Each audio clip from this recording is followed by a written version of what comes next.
Pour être capable de charger des outils dans la machine, je vais vous montrer la procédure. Par exemple, je veux installer cet outil-là pour l'outil numéro 1. La première étape, ça va être d'appeler l'outil numéro 1, de s'assurer qu'on a l'outil numéro 1 d'actif dans la broche. Présentement, on a l'outil numéro 7.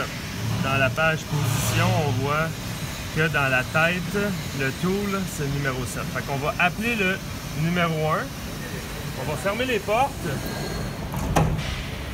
On va y aller avec la façon du MDI. Fait qu'on va appuyer MDI ici. Et on va appuyer sur la page Programme. Là, ici, on a l'espace pour écrire notre commande. Fait que je vais écrire M6 pour le changement d'outil. Le T, et là, je veux le numéro 1, T1. Et là, pour le contrôleur FANUC, il faut absolument mettre le N of block, comme pour terminer la ligne. Et on va faire Insert. Là, ici, on a la ligne en MDI. Alors, je fais Cycle Start pour exécuter la commande. Et là, en exécutant la commande, là, il va chercher l'outil numéro 1. Et là, évidemment, il n'y a aucun outil dans la machine. Fait que là, présentement, ce qu'on a dans la tête, c'est l'outil numéro 1. Fait que là, on peut insérer notre outil numéro 1 dans la broche. On va ouvrir les portes. Fait que ça, c'est le bouton pour ouvrir les portes.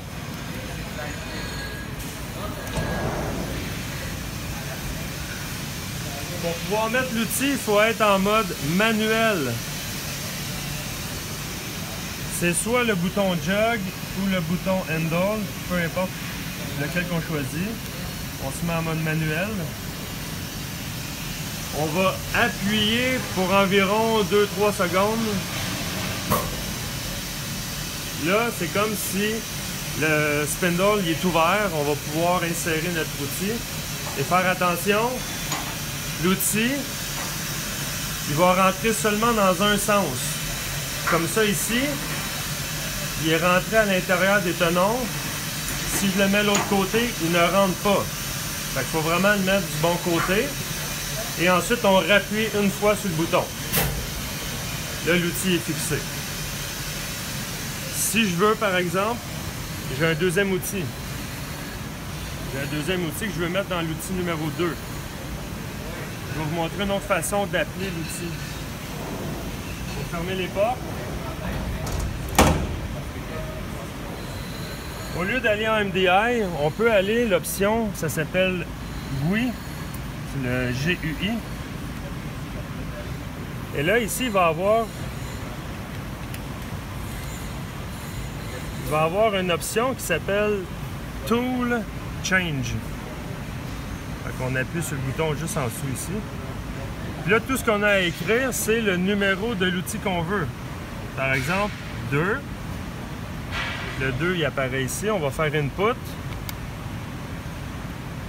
Et là, moi, je lui dis, je vais aller chercher l'outil numéro 2. Là, il faut aller en mode mémoire. Le mode mémoire pour exécuter la commande. Et là, je fais Cycle Start.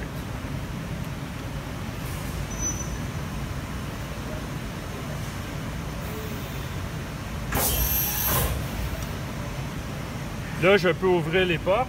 Quand ça clignote, c'est que je peux ouvrir les portes, ils ne sont pas barrés. Je m'en vais en mode manuel. J'appuie sur le bouton. Là, c'est ouvert. Je le mets dans le bon sens. Pas comme ça ici, ça ne rentre pas. C'est dans l'autre sens. Je réappuie sur le bouton. Et là, mon outil est fixé. Alors, c'est comme ça que vous emmagasinez tous vos outils. Après ça, il faut prendre les tools offset.